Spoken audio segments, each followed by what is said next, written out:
J'espère que tout roule pour vous.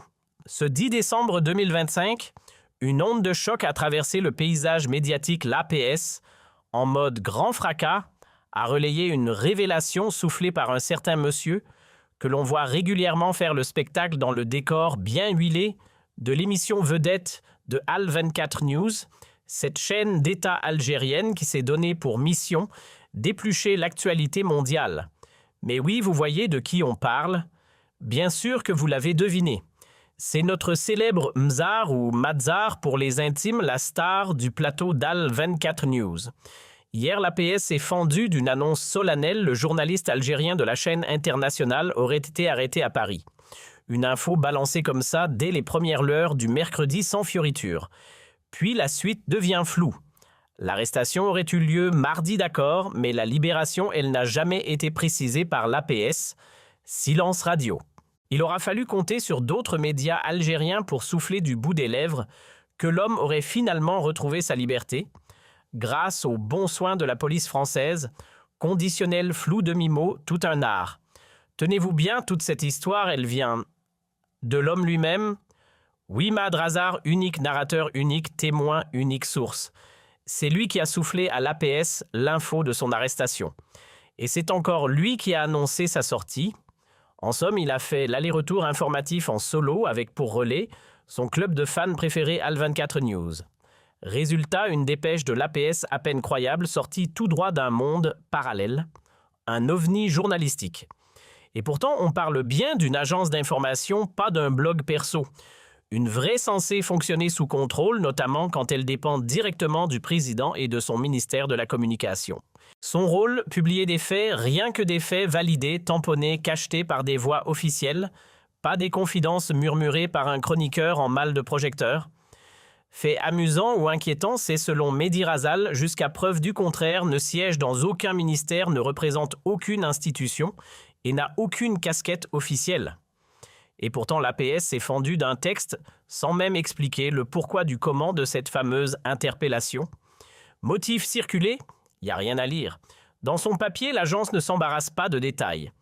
Elle déroule une version dramatique à souhait, un homme traqué ses droits piétinés, un citoyen opprimé par l'administration française, rien que ça. Selon Razal, il serait la cible d'un harcèlement en règle victime d'un climat anxiogène venu d'en haut. Tout ça servi dans un style qui fait plus penser à un roman noir qu'à un communiqué officiel. Franchement, ça dépasse l'étrange. Tendez bien l'oreille, voici ce que l'APS a balancé noir sur blanc. Madrazal, présenté comme éditorialiste vedette d'Al 24 News, aurait été cueilli par la police française mardi à 2 pas de chez lui, à Paris. Et sur quoi repose cette info mystère? Rien n'est dit sur la source. On nous balance juste que les flics lui auraient révélé qu'il figurait à la fois dans le fameux fichier S et dans celui des personnes activement recherchées. Oui, vous avez bien entendu. Ni plus ni moins, il serait catalogué comme un danger potentiel pour l'ordre public. Lourd, non? Et le plus étrange dans tout ça, c'est le ton employé par l'APS, des mots choisis comme dans un polar. Franchement, on croirait presque lire un communiqué dramatique d'un blogueur engagé, et sûrement pas le style feutré d'une agence de presse officielle. Jamais de ma vie je n'ai vu une agence de presse se lancer dans le commentaire comme si elle tenait une chronique d'humeur. On parle bien d'une agence d'information, pas d'un talk show sur Twitch. Et là, petit rappel utile parce que beaucoup de gens confondent. Tout c'est quoi la différence entre une agence de presse et un média? Je vais vous l'expliquer histoire d'élever un peu le niveau de culture générale parce que visiblement ça manque. Comprendre cette distinction, c'est essentiel pour mesurer l'ampleur du dérapage d'APS. Oui, parce que quand on ne sait pas faire la différence entre rapporter un fait et l'interpréter, on finit par faire exactement ce qu'il ne faut pas faire. Une agence de presse, c'est censé se contenter du concret ou quand qui quoi. Point final. Pas de petits paragraphes poétiques, pas de tribunes déguisées, encore moins d'opinions personnelles. L'analyse, laissez ça aux éditorialistes. Le commentaire, ce n'est pas leur job. Une agence, ça observe et ça transmet sans y glisser la moindre émotion. C'est ça la base. Le rôle d'une agence d'information, c'est simple comme bonjour transmettre l'effet brut sans sel ni sucre. Elle sert d'intermédiaire neutre entre l'événement et le grand public, mais aussi entre les sources officielles et les rédactions nationales ou internationales. Certaines agences se spécialisent dans des formats plus longs, reportages sociétaux, dossiers historiques, récits géographiques ou même interviews. Mais une chose est sûre, la porte est fermée à double tour pour les opinions personnelles, commentaires, analyses à chaud ou éditoriaux enflammés, c'est non. Surtout quand il s'agit de jugements de valeur ou de petites piques subjectives. Et pourtant, voilà qu'une dépêche de l'APS se permet un joli rien que ça avec point d'interrogation et tout le tralala. Non mais sérieusement, on est où là? Depuis quand une agence de presse se permet ce genre de remarques? On croirait lire un tweet mal inspiré. Et comme si ce n'était pas déjà assez croustillant, l'APS enfonce le clou en rappelant que Maad Razar avait été viré des ondes de RMC en août 2024 après avoir tenu des propos pour le moins explosifs visant à la fois le peuple marocain et un ancien conseiller juif du Palais Royal. Ambiance, puis l'histoire bifurque vers ce que Razar décrit comme un tracas personnel, une gêne récurrente, dit-il. Il affirme être stoppé quasi systématiquement à chaque passage dans les aéroports parisiens, aussi bien à l'aller qu'au retour. Et cela dans un climat de suspicion devenu pesant, voire oppressant. Selon lui, c'est clair, on veut l'intimider. Une stratégie de harcèlement déguisée avec en prime ce qu'il appelle des plortiles, oui, même le mot est étrange. Ce qui est encore plus savoureux, c'est que l'APS relaie tout ça, sans jamais mentionner que la source de ces infos n'est autre que Razar lui-même. On nous balance d'après des éléments rapportés, mais rapportés par qui au juste? Un fantôme? Un agent secret? Non pas Razar tout simplement. Mais ça, l'APS préfère le passer sous silence. Et puis, cerise sur le gâteau, à la toute fin, l'APS finit par cracher le morceau en glissant une citation directe de Razar. Donc oui, ils l'ont bien eu au bout du fil. Et l'agence conclut en mode fataliste, expliquant que même après le départ de Rota, rien n'a bougé. Les vieilles pratiques ont toujours la dent dure, même au cœur des institutions de la République française. Franchement, jamais vu une chose pareille. Ce n'est pas une dépêche, c'est un pamphlet. On dirait un billet d'humeur mal digéré ou pire, un statut Facebook mal écrit un soir de colère. Clairement, ça ne sent pas la plume d'un journaliste d'agence, mais plutôt la précipitation d'un clavier militant.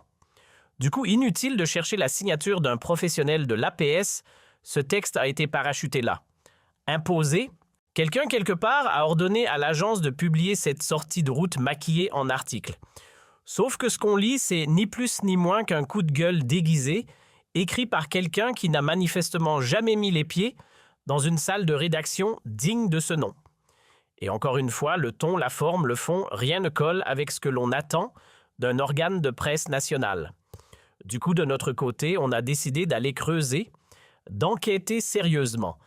Parce que cette affaire, elle sentait le soufflet médiatique gonflé à l'ego. Et devinez quoi?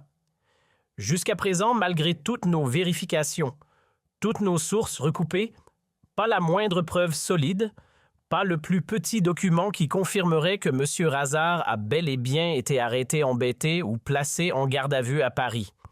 Rien. Le néant. Nada. J'ai activé tous mes réseaux, retourné chaque pierre. J'ai interrogé les contacts du côté de la police française, des diplomates à l'ambassade d'Algérie à Paris, des sources sécuritaires des deux rives, des journalistes français, des confrères algériens. Bref, j'ai épluché tout le carnet d'adresses. Même l'entourage personnel de Mehdi Razar, que je connais d'ailleurs plutôt bien, a été sollicité. Résultat, le néant total. Pas une info vérifiable, pas un seul détail concret sur ce récit rocambolesque diffusé ou plutôt imposé par Razar lui-même et ses parrains bien placés dans les couloirs dorés de la présidence. Et accrochez-vous bien, une source ultra proche de Razar m'a carrément soufflé que toute cette affaire de garde à vue, c'est du vent. Une fable montée de toutes pièces par le principal intéressé. Un bluff, un joli tour de passe-passe. Apparemment, monsieur a réussi à enfumer tout le monde, même l'APS, avec la complicité d'un haut responsable du palais qui a relayé cette fake news comme une vérité d'État. Chapeau l'artiste. Alors pourquoi parle-t-on de fake news? Parce qu'après avoir vérifié avec une source ultra fiable, quelqu'un d'extrêmement proche du cercle de Mehdi Razar, voilà ce qu'on apprend. Non, il n'a pas été arrêté en mode film d'espionnage. Il a juste été contrôlé banalement comme n'importe quel automobiliste qui grille un feu rouge. Voilà. Il aurait brûlé un feu de circulation à Paris, les flics l'ont donc arrêté pour un simple contrôle. Et la surprise, il découvre qu'il est fiché S, ce qui en soi n'implique rien de spectaculaire. Mais visiblement, monsieur s'est énervé. Le ton est monté, les voix aussi. Résultat, les policiers l'ont embarqué pour calmer le jeu. Pas menotté comme dans une série Netflix non conduit au poste, à cause d'un échange verbal un peu trop musclé. Bref, un petit accrochage, un moment de tension avec les forces de l'ordre françaises. Et au commissariat, il y est resté, roulement de tambour, exactement 53 minutes. Pas une de plus. Selon ma source, le chrono est formel. Pas de garde à vue, pas d'interrogatoire musclé, pas de harcèlement, pas de menace. Rien. Juste un contrôle routier qui a mal tourné comme il en arrive à des milliers de gens chaque jour partout dans le monde. Quand on n'a rien à se reprocher, on ressort libre. C'est aussi simple que ça. Alors Mady Razar arrêté devant chez lui, libéré le lendemain matin. C'est ce que racontent certains, sauf que chaque version se contredit joyeusement. Les récits partent dans tous les sens. D'un côté, des médias algériens comme TSA, La Patrie News et d'autres noms qu'on peine à mémoriser affirment qu'il a été relâché dans la matinée du mercredi. Sous-entendu, il aurait donc passé la nuit en cellule. Mais curieusement, aucun d'eux ne prononce les mots « garde à vue ». Pas un. Comme si les faits pouvaient s'effacer en changeant subtilement le vocabulaire. Et surtout, ne nous y trompons pas, tous ces médias qui reprennent la version officielle, ce sont les habituels relais de la sphère Tebboune. Des canaux bien huilés fidèles serviteurs de la machine de com du palais d'El Mouradia. Les marionnettes du dispositif médiatique du régime. Leur article. Des copier-coller à peine modifiés de la dépêche de l'APS, avec une petite variation Razar aurait été libéré mercredi. Ce petit ajout sous-entend évidemment qu'il a bien dormi au frais, mais sans que personne n'ose le dire clairement. Toute la subtilité de la propagande. Impossible pour moi de confirmer cette version des faits. Et croyez-moi, ce n'est pas faute d'avoir cherché. Pourquoi ? Parce que tout simplement ce récit ne tient pas debout. Il est truffé de contradictions incohérentes du début à la fin. Rien ne colle. Je l'ai déjà expliqué d'ailleurs, on en a parlé longuement dans notre émission d'hier, mais je le redis ici pour que ce soit clair, en France, être fiché S ne signifie pas qu'on va se faire embarquer. Non, ce n'est pas un motif d'arrestation. La fameuse fiche S, c'est un outil de surveillance, pas un mandat d'arrêt. Elle fait partie du FPR, le fichier des personnes recherchées, mais attention, sa fonction est bien spécifique. La fiche S ne cible pas des gens sous le coup d'un mandat de justice, ni des individus activement recherchés par la police. Non, elle concerne des profils qu'on juge sensibles des personnes surveillées pour leur fréquentation, leurs idées politiques, leurs liens présumés avec des puissances étrangères ou même des groupes extrémistes. Bref, des individus à suivre, pas à coffrer. Razar, c'est pas juste un soutien du régime algérien, non.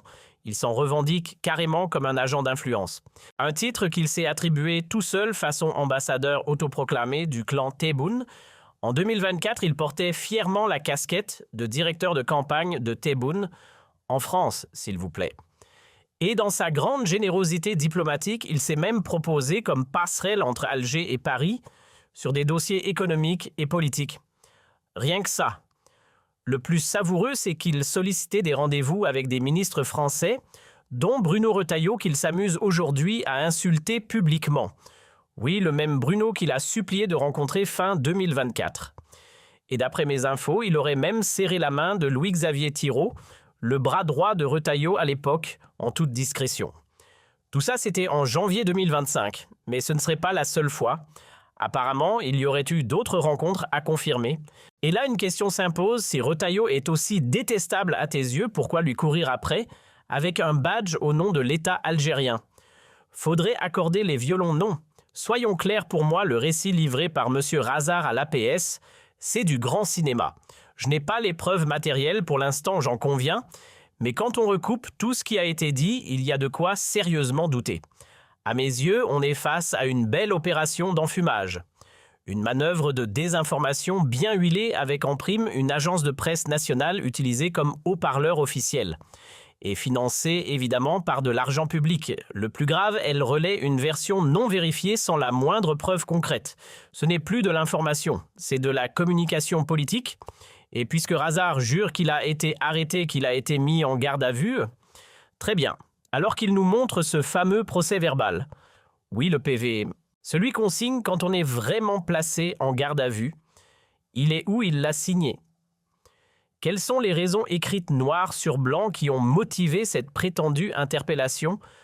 On ne place pas quelqu'un en garde à vue juste parce qu'il est fiché S. Ce n'est pas une raison. C'est faux. Totalement faux. Demandez à n'importe quel avocat. En réalité, pas besoin d'avocat taper fiche S sur un site gouvernemental français et vous verrez par vous-même. Ce n'est pas une base légale d'arrestation. Il faut un délit vrai. Oui, on a bien pu le confirmer, il y a bel et bien eu un accrochage entre Razard et les forces de l'ordre françaises lors d'un banal contrôle routier. Rien d'extraordinaire. Et comme il figure dans le fameux fichier S, ce qu'il sait très bien lui-même, il est tout à fait logique qu'il subisse quelques ralentissements à chaque passage dans les aéroports parisiens. C'est la procédure quand t'es fiché, on t'interroge. Point. Pas de quoi en faire un scandale diplomatique. Et puis sérieusement, c'est quoi exactement cette histoire de retenue? On parle pas d'un interrogatoire de 3 heures à huis clos. Non. En France, à l'aéroport, on te pose 3 questions polies. Vous arrivez d'où vous venez faire quoi, vous repartez quand? Petite vérif de routine, ça prend quelques minutes. Ensuite, tu repars tranquillement. Parce qu'être fiché S, ce n'est pas être criminel. C'est juste être sous surveillance. C'est tout. Ce que raconte Razard n'a ni queue ni tête, zéro logique, aucun sens. À moins qu'il ne soit visé par une plainte qu'il préfère garder sous silence, Razard semble surtout avoir opté pour un autre plan, transformer une simple friction administrative en grand drame d'État. Il agite la presse, manipule l'APS et monte en épingle son petit incident pour faire croire à une persécution. Il joue la carte du martyr se peint en victime du système, le tout évidemment pour faire monter la sauce, créer du buzz. C'est du storytelling version politique-fiction, avec un objectif clair, regagner une place sur l'échiquier politique algérien. On appelle ça communication de survie, et ce n'est pas faute d'avoir essayé. Depuis plus d'1 an, notre cher Razard passe ses journées à brosser le régime dans le sens du poil. Il mouille la chemise, joue les porte-voix du pouvoir Tebboune, le tout sans relâche, presque bénévolement. En échange, rien. Pas l'ombre d'un strapontin, le poste de sénateur promis évaporé, le titre de conseiller à la présidence volatilisé. À ce stade, c'est du bénévolat politique de haute intensité. À l'étranger comme en Algérie, Razard cultive habilement une illusion. Il se présente comme un émissaire officiel, un chargé de mission, directement mandaté par la présidence, rien que ça. En réalité, c'est du vent, du pur storytelling. Il joue la carte du pouvoir alors qu'il n'en détient aucun. Bon, soyons justes, il est ami avec Kamel Sid Saïd, c'est vrai. Il a des connexions dans les hautes sphères algériennes, oui. Il connaît même 2 ou 3 membres des familles Tebboune et Tchengriha. Mais connaître, ce n'est pas décider. Et il faut le dire, à Alger, il sait entretenir les apparences. Grâce à son feu, père ancien ambassadeur, il a hérité d'une belle villa à Club des Pins, le quartier ultra sécurisé de l'élite. Et là, dans cette maison bien placée, il organise ses petits dîners mondains. Il invite des ministres, des figures du régime, des têtes influentes. Il soigne son réseau. Ça, c'est vrai. Mais le retour sur investissement, 0 pointé. Aucun poste officiel, aucun privilège, rien du tout. Malgré son zèle propagandiste, malgré tous ses efforts, Abdelmadjid Tebboune lui a laissé que dalle. C'est du lobbying à fond perdu. Après avoir vu s'envoler le poste de sénateur comme un ballon percé, après avoir rêvé sans succès de décrocher le fameux titre de chargé de mission à la présidence, voilà que M. Razard pensait toucher enfin le Graal, un strapontin ministériel. On lui aurait soufflé qu'il serait bientôt nommé ministre délégué chargé de la diaspora algérienne, rien que ça. Mais le dernier remaniement a fait l'effet d'un seau d'eau glacée sur ses ambitions brûlantes. Aucune nomination, aucun poste juste. Le silence radio. Une vraie claque institutionnelle. Razard a dû se réveiller brutalement de son fantasme politique et selon les échos que j'ai pu capter, il ne serait pas seulement oublié, il serait carrément tombé en disgrâce.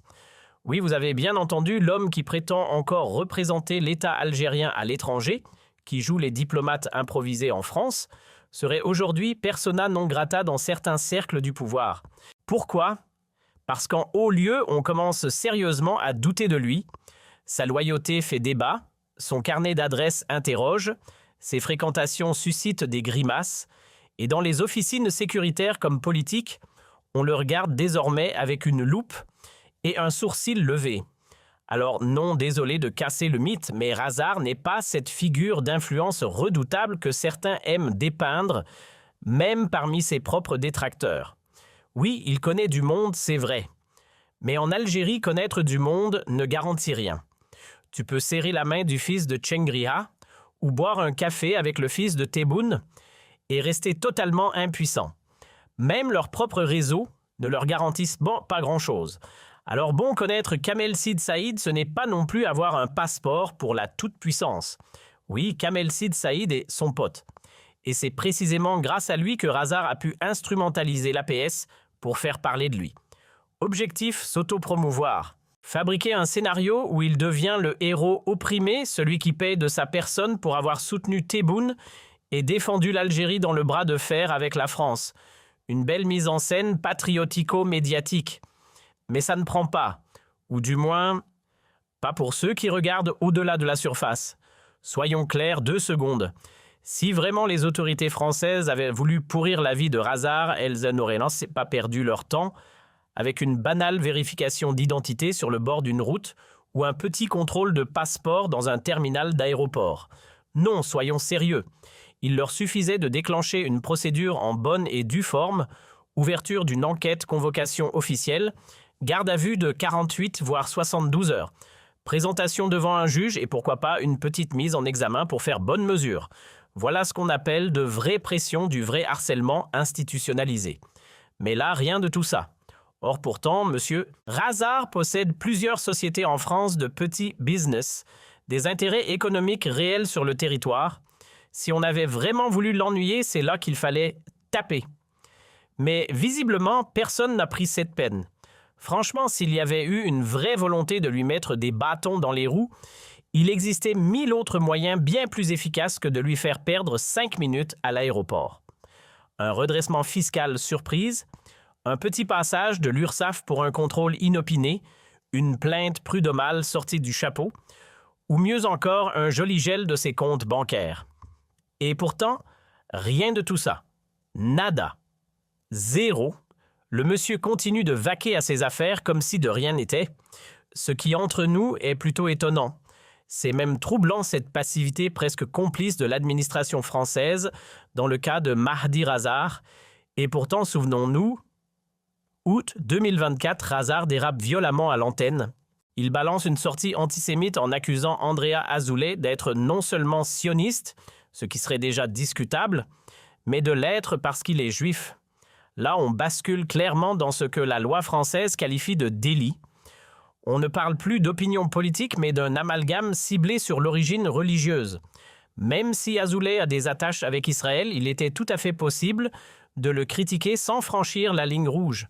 Razard lui a foncé tête baissée, et pourtant il en a balancé des horreurs. Entre ses sorties ordurières sur les Marocains et ses attaques grossières sur les Marocaines, comparées sans honte à la Thaïlande de l'Afrique, qualifiée de prostituée et accusée de pédophilie, franchement, il a mis le paquet dans l'insulte gratuite. Et le plus incroyable, c'est que des propos 1000 fois moins violents ont valu à des Algériens vivant en France d'être traînés devant les tribunaux condamnés à des amendes salées ou à des peines avec sursis. Mais lui, Zan, nada. Pas la moindre secousse judiciaire, à croire qu'il bénéficie d'un bouclier invisible. À moins, bien sûr, qu'un dossier ait discrètement été mis sous le tapis ou qu'une procédure fantôme se déroule dans un silence total. Mais jusqu'ici, aucune preuve, aucune trace, aucun écho d'une quelconque action en justice contre ce monsieur. Franchement, j'en viens à me demander sincèrement si toute cette histoire de pseudo-interpellation à Paris n'est pas qu'un vulgaire coup de bluff. Est-ce que ce scénario dramatique ne sort pas tout droit de l'imagination débordante de ce cher Mirard? Juste un stratagème pour faire parler de lui, pour se recoller une étiquette de victime héroïque? Honnêtement, plus ça va. Plus ça ressemble à un script écrit sur un coin de table, version drame sur commande. Puisque les promesses de postes ministériels et autres titres ronflants ne se sont jamais concrétisées, le voilà en train de jouer la carte du mélodrame. Il surjoue beaucoup. Le but, attirer la compassion des hauts placés en Algérie, espérer que quelqu'un dans le régime se dise « Tiens, et si on lui donnait enfin quelque chose ?» Parce que depuis plus d'1 an, il patiente, il espère, il mise gros son argent, son image, ses relations, son temps. Tout misé sur une fidélité aveugle au régime bon. Mais pour l'instant, le retour sur investissement néant.